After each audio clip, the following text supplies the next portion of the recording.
ጠቅላይ ሚኒስትር ዶክተር አብይ አህመድን ያካተተ ሚስጥራዊ ስብሰባ በጅቡቲው ፕሬዝዳንት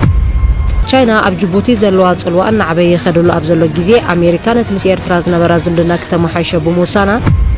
እና አሜሪካን ማለት ነው የመጡት ምን ፈልገው ነው ብትሉ 100% እኔ በእኔ በኩል መናገረው አሰብን ፈልገው ነው ስርዓት ብልጽግና ካቤላ አፍጆቶ ዕጥቅና ጦራትን ናብስ ሁሉ ነገር አተናበ ኃይል ፈናል ደኔና ክልት ተሕዋት ህዝብ ኮይና መፍለዩ ለይውሉ صمد كويتا صمد قدم انت اذا كنت كم حديث تقرم انت تباسنا نعرق صبغ تسرحنا خان مرق نتزس قرنا تريد سقم قلت خونكاس كم حدا قلصم سلام تازي ناي ويني كي مسلكاتكم ناي بركت بركت بركت بركت بركت بركت ولا سب سلام تاي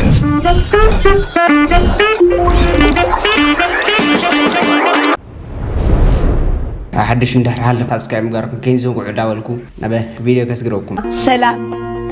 سلام كأني يوردل سلام أوني حلم بعلمه سلام يوردل هاجرنا سلام انتقينا علم بعلمه نحنا نقصن من أسي قصن عديتا نقصن أبوتا تقصن زقابير أملاق بعلمه محرة وردل ممحياس زمدنا أمريكان إيرتران أبقى بحر زهلو تلوا ቻይና ኣብ ጅቡቲ ዘለዋ ጽልዋ እናዕበየ ይኸድሉ ኣብ ዘሎ ግዜ ኣሜሪካ ነቲ ምስ ኤርትራ ዝነበራ ዝምድና ከተመሓይሸ ብምውሳና ኣብ ቀይ ባሕሪ ናይ ሓይሊ ቁርቁስ ከበግስ ከም ዝኽእል ይግመት እዛ ተጠቃሲ ስፍሓ ዘይብላ ጅቡቲ 8 ወተሃደራዊ ማዓስከር ዝተፈላለየ ሃገራት ኣቐሚጣ ከም ዘላ ዜናዊ ጸብጸባት ዝሕብሮ እዮም እዘን ሃገራት ብሓይሊ ስትራቴጂካዊ ድሌት ተሰማዕነትን ኣለውን ክትብል ዘኽከኣል ከም ዘይኮና ተንተንቲ ክሕብር እንከለዉ ንናተን ረብሓ ንምሓስ ድማ ሕቡራት መንግስታት ኣሜሪካ ጃፓን ፈረንሳይ ሓዊስካ ካብ ወሽመጥ ባብኤል መንደብ ርሑቕ ኣብ ዘይኮነ ስፍራ ኣብቲ ዓመታዊ ካብ 10 ክሳብ 12 ሚእታዊት ዓለማዊ ንግዲ ዝመሓላለፈሉ መስመር ወተሃደራዊ ማዓስከር ሓይሊ ባሕሪ ደኪነን ከም ዘለዋ የረድኡ ቻይና ብጊዳ ካብ ቀረባ ዓመታት ሒዛ ኣብዛ ንእሽቶ ኣፍሪቃዊት ሃገር ወተሃደራዊ ህላውኣ ኣብ ምስፋሕ ከም እትርከብ ዜናዊ ጸብጸባት ዓለም የመልክት መንግስቲ ቻይና ኣብ 2017 ናይ ፈለማ ካብ ቻይና ወጻኢ ወተሃደራዊ ማዓስከር ኣብ ጅቡቲ ከም ዝኸፈተ ይፍለጥ እዚ ቻይና ኣብ ጅቡቲ መስሪታቶ ዘላ ወተሃደራዊ ማዓስከር ካብቲ ኣብ ለሞኔር ኣብ ዝበሃል ቦታ ዝርከብ ወተሃደራዊ ማዓስከር ኣሜሪካ 11 ኪሎሜትር ጥራይ ርሒቑ ስለ ዝርከብ ብዙሕ ሕቶታት ንኽላዓል ከም ዝገብር እቶም ተንተንቲ ይሕብሩ ቻይና ኣብ ቀይ ባሕሪ ዘለዋ ዝርግሐ ኣብ ትዕብየሉ ዘላ እዋን እታ ጽልዋ እናነከይ ክመጽእ ጸንሐ ኣሜሪካ ምስ ኤርትራ ሓድሽ ዝምድና ክትፈጥር ምውሳና እምበር ቀይ ባሕሪ ማእከል ቅልስ ዘና ዓበይቲ ሓይልታት ከይከውን ስጋት ፈጢሩ ይርከብ ቻይና ጅቡቲን ብሓባር ወተሃደራዊ ልምምድ ከካይዳን ከለዋ ብመንግስቲ ቻይና ዝውነን ቺና ማርችነት ግሩፕ ዝተባህለ ትካሉን ኣሰራቱ እናስፈሐ ዕለታዊ ኣብቲ ብዙሕ ዕላማታት ዘለዎ ወደብ ዶራለ ስራሓቱ ኣብ ምክንዋን ከም ዝርከብ ማዕከና ዜና ይሕብሩ መራያ ናይዚ ፈጢረንኦ ዘለዋ ዝምድናኻ መንግስቲ ቻይና ንመንግስቲ ጅቡቲ ነፈርቲ ኣሜሪካ ኣብ ሓይሊ ባሕሪ ቻይና ዝርከበሉ ስፍራ ተሕቲለን ንኽበራ ከይፍቀደለን ሕቶ ከም ዘቕረበሉ ዜናዊ ምንጭታት ይሕብሩ እዚ ኸ ኣሜሪካ ኣብቲ ከባቢ እናተዋሰነት ትኸይድ ከም ዘላ ንኽትግንዘብ ዕድል ስለ ዝፈጥረላ ምስ ኤርትራ ዝምድና በመፍጣር ጽልዋ ክትዕብየ ክትሰርሕ ግምት ከም ዘሎ ተንተንቲ የረዱ 126 ሚሊዮን ህዝቢ ብዘይ ኣፍ ደገ ባሕሪ ክተርፍ ፍትሓዊ ኮነን ብምባል ዝጀመሮ መኸወሊ ውሽጣዊ ሽግሩን ናይ ኮንዶኾን መደባቱን በብግዚኡ ቃላትን ሓረጋትን እናቐያየረ እንተተኻኢሉ ብሰላም እንተዘይ ኮይኑ ብሓይሊ ዓሰብ ናይ ምጉባጥ ባህጉ ዕላዊ ገይርዎ ኣሎ እምበርከ ብሕጋውን ኣህጉራውን ሕጋጋትን ከምኡውን ብድልየትን ስምምዕን ዝምልከተን ጎረባብቲ ኢትዮጵያ ኣፍ ደገ ባሕሪ ከይትጥቀም ዝኸልከለታ ሃገር ኣላ ድያ ሃገሩ ንዝተጠጀአ ጥሙሓ ክትብል ብገዛእ ፍቓዳ ወደባት ኤርትራ ዓሰብን ባጽዕን ክሳብ እትሕሰመን ብኸመይ ትግልገለለን ከም ዝነበረት ይጠፍኦዩ ኣይንብልን ብዝኾነ ብዛዕባ ካብ እውጅ ወራር እውጅ ኩናት ኣብ ልዕሊ ሓንቲ ልዑላዊት ሃገር ፈሊኻ ዘይረአ ሕልሚ ዋንነት ኣፍ ደገ ባሕሪ ንምትግባር ዝድሰቕ ዘሎ ከበሮ ኩናት ግብረ መልሲ ህዝቢ ኢትዮጵያ ውዒሉ ዘይሓድር ከም ነፋሒቶ ዝቀያየር መግለጺታት ሰበስልጣን ብልጽግና ፋይዳ ኣልቦ ስልበጣን ጥርዓንን ናብ ኣህጉራዊ ማሕበረሰብ ወዘተ ብዛዕባ እዚ ብዙሕ ክበሃል ምተኻእለ እንተኾነ ከይተተንከፈ ክሕለፍ ስለ ዘይግባእ ዳ እምበር ብታሪኽን ብጭቡጥ መርትዖታትን ብሰነዳት ኣህጉራዊ ሕግታትን ውዕላትን ብስነ መጎታዊ ሓቅታት ዝተደገፈ ኢትዮጵያ ኣብ ታሪኻ ኣፍ ደገ ባሕሪ ወኒና ከም ዘይትፈልጥ ሰበስልጣን ብልጽግና ዘቕርቦ ዘለዉ ሙጉት ብኹሉ መዐቀኒታት ብመንጽር ናይ ሃገራት ልኡላዊ ዶባት መሬት ይኹን ባሕርን ሰማይን ዝምልከት ኣህጉራዊ ሕግታት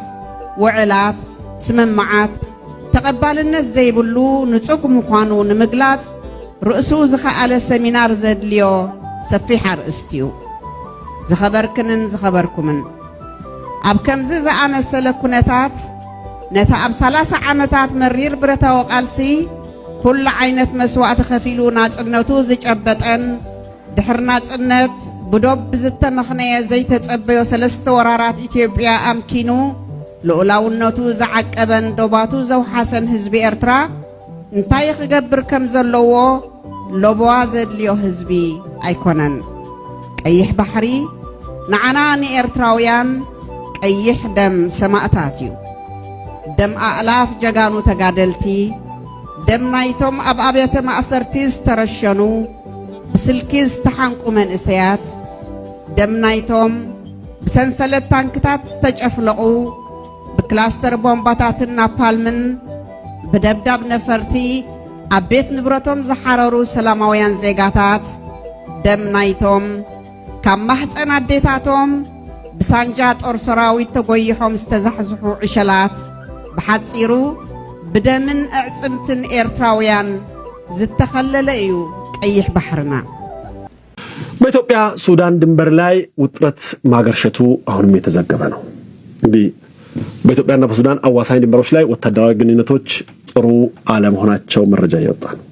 እዛ አካባቢ የሚፈነዳ ቦምብ አለ ማለት ነው።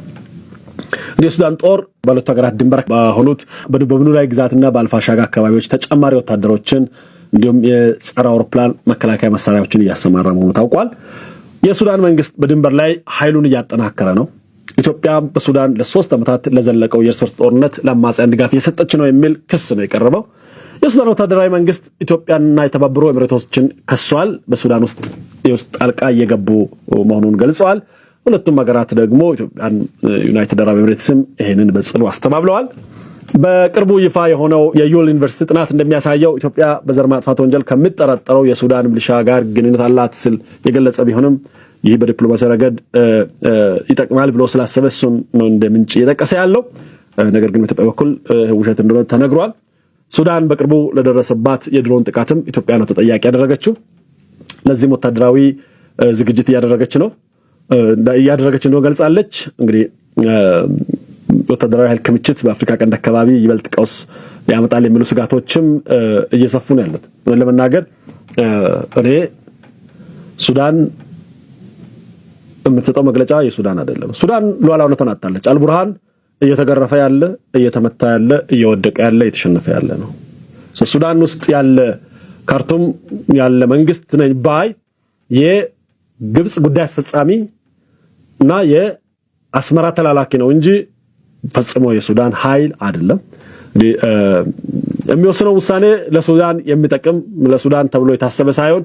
ለግብጽ ወይም ለአስመራው ሽማግሌ ታስቦ ነው። እነዚህ ነገሮች በግብጽና በአስመራ ትዕዛዝ የሚመጡ ማናቸውም ነገሮች ደግሞ ኢትዮጵያ የመመከት የመመለስ ግዴታዋን ኃላፊነቷን ትወጣለች ማለት ነው። ህሉፍ ኩነታትና ካብ ህሉፍ ኩነታትና ዝተነጸለ ይኮነን እቲ ህሉፍ ንብሎ ነዚ ህሉ ዝወለደ ኣብዚ ህሉ ዘሎ እምበር ኣሰር ከይገደፈ ዝሓለፈ ይኮነን። መጻኢና መጻኢ ኩነታትና ድማ ውልዶ ህሉፍናን ህሉናን እዩ። ብሓፂሩ ህሉ ኩነታትና ውፅኢት ናይቲ ትማሊ ዝሓለምናዮ ዝወጠናዮ ዝሰርሐናዮ ዝረሃጽናዮ ዝተጋደልናዮ ዝመከትናዮ ዝመሃዝናዮ ዝተመሃርናዮ ዝተወደብናዮ ዝሰመርናዮ ዝሰንከልናዮን ዝተሰዋእናዮን እዩ። ንመጻኢና ዝውስኖ ድማ ሎሚ ሃንቀውን ንብሎ ንትልሞ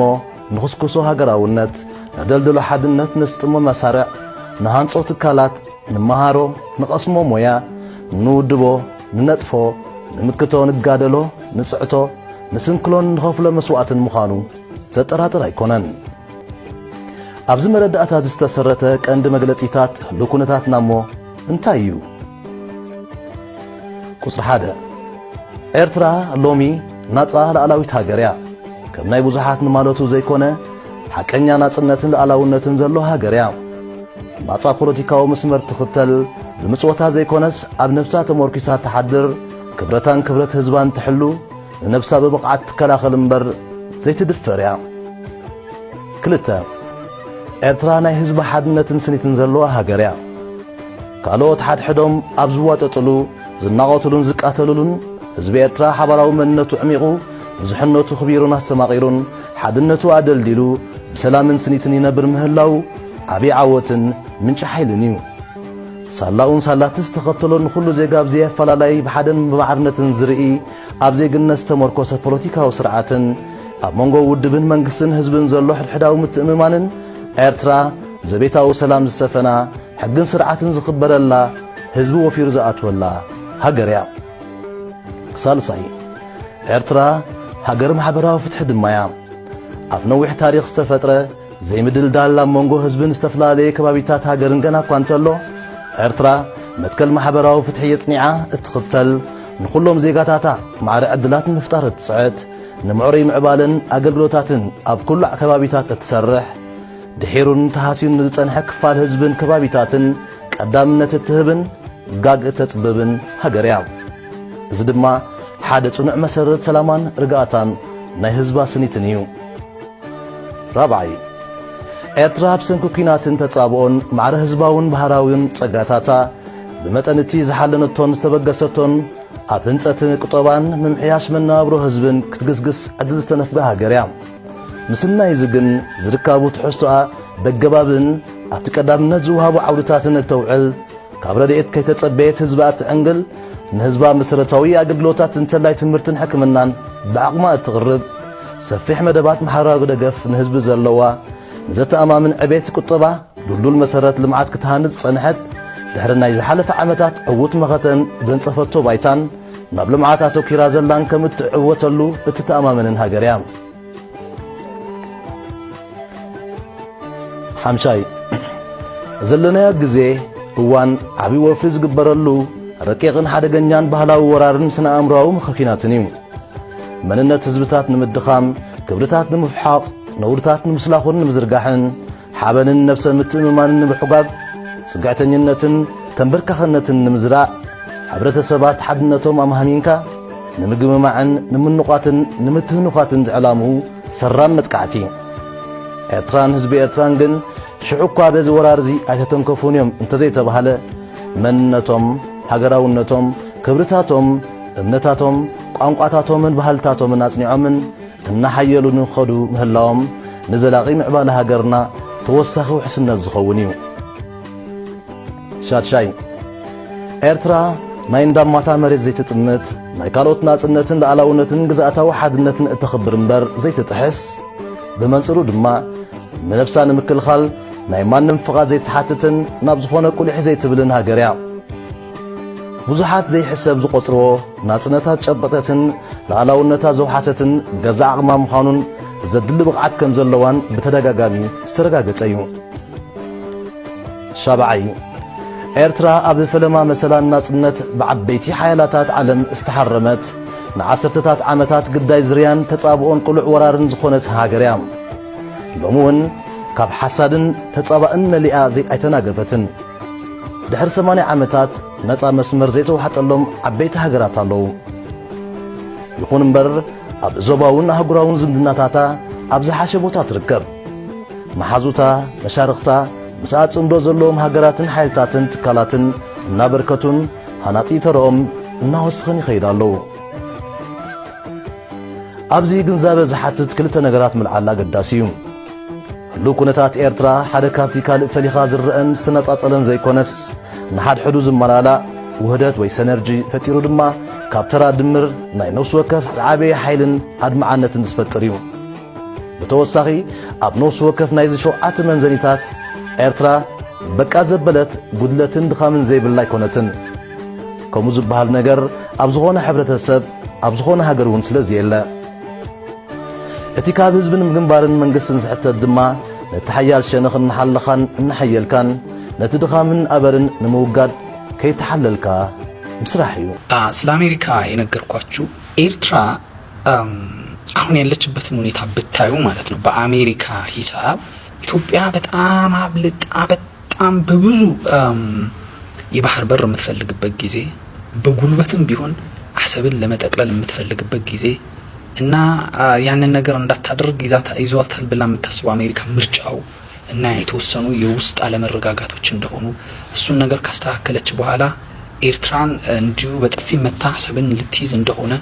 ያንንም እንደምታደርግ በተለያዩ ምልክቶች ያሳየች መሆኑን አሜሪካ ታውቃለች ሶ አሁን የአሜሪካ ወደ ኤርትራ መሄድ እኔ ያለውልሽ ማለት ነው እኔ ያለውልሽ የምልሽን ብቻ አድርጌ ሌላውን ነገር በኔ ጣዩ ማለት ነው ሶ አሜሪካ ልትላት የምትችለው በጣም ወሳኙ ነገር ምንድነው ኤርትራ ትንፋሻ አጣው ጨነቀኝ አይነት ነገር ውስጥ ናት ያለችው ሶ ብንሄድላት አሁን ብንሄድ አላማችንን እናሳካለን ብለው እና አሜሪካን ማለት ነው የመጡት ምን ፈልገው ነው ብትሉ 100% እኔ በእኔ በኩል መናገረው አሰብን ፈልገው ነው ዋንስ አሰብን ይዛሉ አንድ ቆርቆሮ ቀለም ይዘው ለምን አይመጡም ቀባ ካደረጉ በቃ ይውልሽ ሁሉ ኢንቨስት አድርገናል ፕላስ ደግሞ የህግ ጉዳይ ከኢትዮጵያ ጋር ያለው የኤርትራ ስትገነጠል ተገነጠለች የተባለ ጊዜ ምን በሱ እንትኑ እንደምታውቁት ፖለቲካል ብቻ ሌጂቲሜሲ ነው ያለው እንጂ ሌጋል ሌጂቲሜሲ የለውም አሜሪካ በራሷ አበጃጅታ ግዴለም ብላ ነው ቅድም እንዳልኳችሁ ሶ ያን ስለምታውቅ አሰብን ጠቅልላ ይዛ ከዛስ አለቅም ነው የምትለው እንደነ ጓንታናሞ እንዳልኳችሁ ኢሳያስ ግን ብልጥ ሰው ነው የአሜሪካንን የምዕራባውያንን ክፋት ችግር አንድ ባንድ መንጥሮ ያውቃል የፈለገ ነገር ቢሆን አሰብን አሳልፎ አይሰጥም የፈለገ ነገር ቢሆን በአሁን ሰዓት ለአሜሪካ ሊፈቅድላት የሚችለው ምንድነው ኤምባሲ ንክፈት ነው ኤምባሲሽን ክፈጪ በ2010 እንደ አውሮፓውያን አቆጣጠር ነው የዘጋቸው መሰለኝ ኤምባሲ ክፈጪ የዛ ከፍታለሁ በቃ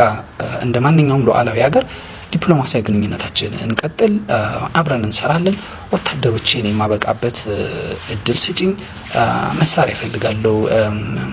ባቤል ማንዴብን ለመቆጣጠር እንዲህ አይነት ነገር ገዛ አድርጊ በቃ ፈቃደኛ ነኝ ብሎ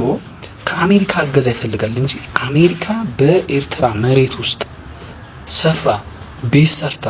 ወይንም አሰብን ተቆጣጥራ ያንን አካባቢ እንድትይዝ አይፈልግም 100% ነው ይሄ ከኢሳያስ ስብዕና አንፃር በቃ ሪጅድ ነው ፖለቲካው እዚህ ጋር ሪጅድ መሆኑ ይጠቅማል ገባችሁ ከብዙ ነገር አንፃር እዛ ጋር የአሜሪካ ጦርን አስቀምጦ ኢሳያስ በሰላም ሲተኛ ራሱ በቃ ይሰልሉኛል ምን ይሉኛል የቀይ ባህር አፋሮችን ያደራጁብኛል ለነሱ ጦር መሳሪያ ይሰጡብኛል ስንት ነገር አለ በእነሱ በኩል መፈንቅለ መንግስት ይፈጽማሉ ስንት አይነት ኮንስፓይረሲ የሚያስብ ሰው ነው ከፍተኛ የሆነ ሴራ የሚተነተን ሰው ነው ኢሳያስም ሆነ በሱ ሰርክል ያሉ ሰው በምንም ተአምር አሜሪካ አይሰጣትም በዚህ በጣም እርግጠኛ መሆን ይቻላል ሶ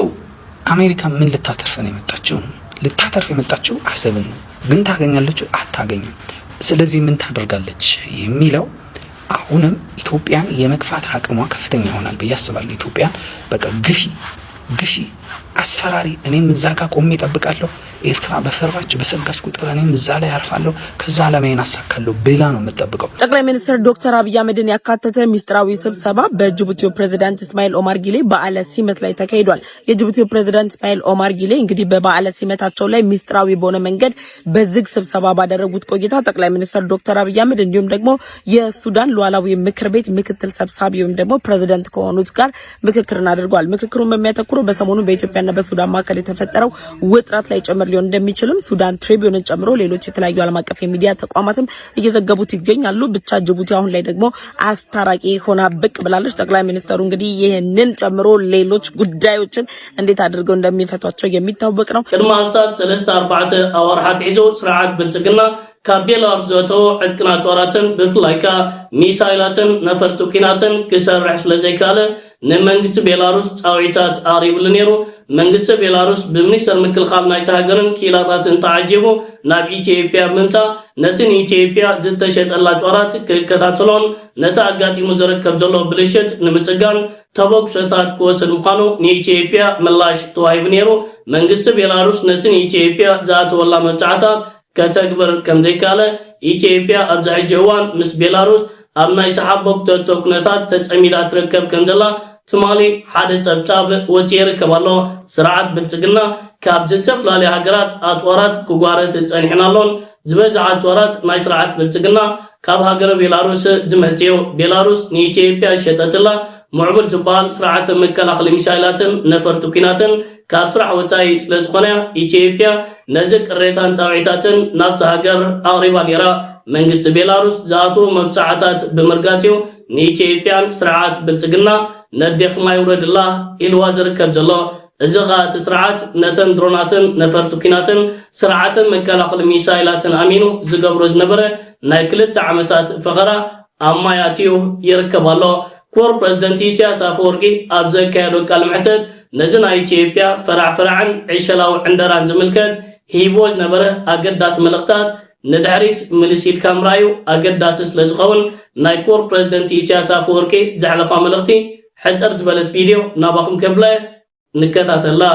30 ሚሊዮን ኢና ንምንታይ ንመን ከተፈራርሃሉ 180 ወላ 130 ሚሊዮን ካበይ ይመጽዩ ኣለ እጂ ትደጋገም ዘሎ ናሬቲቭ ተቃና ናይ ትዛንታ ድሕሪ ሓደ ቢብካዮ ክሳብ ክንደይ ዕሸላዊ ዕንደራ እዚ ክትግምት ወይ እንደጸግም ኣይኮነን ድሮናት ኣምጪና ኣለና ድሮናት ኣምጪና ከይትካ እንቁራንቁር ተብል ነዚ ተዕኑ ነዚ ተቀትል ኣብ መወዳእታኻ ኩሉ ነገር ክትውድኦ ትኽእላ ካብዚ ዝኸፍዕ ዕሸልነት ኣሎ ሚሳይላት ኣለና 3500 ኪሎ ሜትር ብኸይድ ሚሳይላት ኣለና ታንክታት ኣለና መዳፍዕ ኣምጪና ኣለና ዝንገር መዓልቲ ዝጓረድ ዘሎ ካብ ዓይኒ ሰብ ተሰወረ ኣይኮነን ነዚ ከምዚ ሒዝና ብዓሰብ ክንሕዝ ኢና እዚ ተጠዊና ብጋሽ ባርካ ከምዚ ክንገብር ኢና ብሱዳን ኣቲና ከምዚ ክንገብር ኢና ኣእምሮ ዘለዎ ሰብ ከምዚ ክሓስብ ይኽእል ናይ ብሓቂ ዕሸላዊ ዕንደራ እዩ እንታይ መልእኽትና ናብኡ እንድዒልካ እዚ ክንደይ ድሮን መፂሎ ዘረባታት ዋላት ዲፕሎማስያዊ መኽሰባት ዝበሃል ዲፕሎማስያዊ ዓወት ናይዚ መንግስቲ ኣሎ ዝበሃል ናቱ ጽልዋታት ደገፍ ረኺበዮ እናተባህለ ዝረወሉ ዘሎ ንዑ ቆይመን ዘሎ ኣካላት ናይ ፕሮፓጋንዳ ንዲስቶርሽን ዲስኢንፎርሜሽን ዝሰርሓ ኣካላት መወዳእታ ይብለንን እዚኣተን ናይ ዕሸላት ትካላት እየን ኢልካ ክትዛረበለን ትኽእል መድፋዕ ኣምፂኻ ድሮናት ኣምፂኻ ነፈርቲ ኣምፂኻ እንቁር ኣቢልካ ነዚ ኣብ ሓፂር ግዜ ብማዕበላዊ መጥቃዕትታት ከብል ኣብ ካልእ መኣዲ ተዓዲምካ ተዛረብካ ሓሸካ ጥራይ ትብል ኣብ ከምዚ መሰለ እዋን ኣሎ ዲ የለን ክንደይ ድሮናት እየን ዘለዋ ኣበይ ተቐሚጠን ዘለዋ ክንደይ ነፈርቲ እየን ዘለዋ ኣበይ ተቐሚጠን ኣለዋ ክንደይ ቦምባታት መፂለን ኣትለን ክንደይ መዳፍዕ ኣለዋ ኣበይ ተዘርጊሑ ኣሎ ኣብ ሳምረ እንታይ ኣሎ ኣብ ካልእ ከባቢታት እንታይ ኣሎ ናበይ ዝኸይድ ዘሎ ፀወታ ናይ ቆልዑ እዩ በዚ ሎጂኣስ ካርታ ኣለና ንሪኦ ኣለና ነብል ኣለና ንከታተሎ ኣለና ፅባሕ ንጎ ብሳተላይታት ይኹን ብዘይ ሳተላይታት ብድሮናት ጌርና እናንቆርና ንጥመት ታርጌታት ክንውድእና ደጊመ ደጋጊመ ዝብሎ እዚ ዕሸላዊ ዕንደራ እዩ ንሕና መልእኽትኻ ኣይፋልኩምን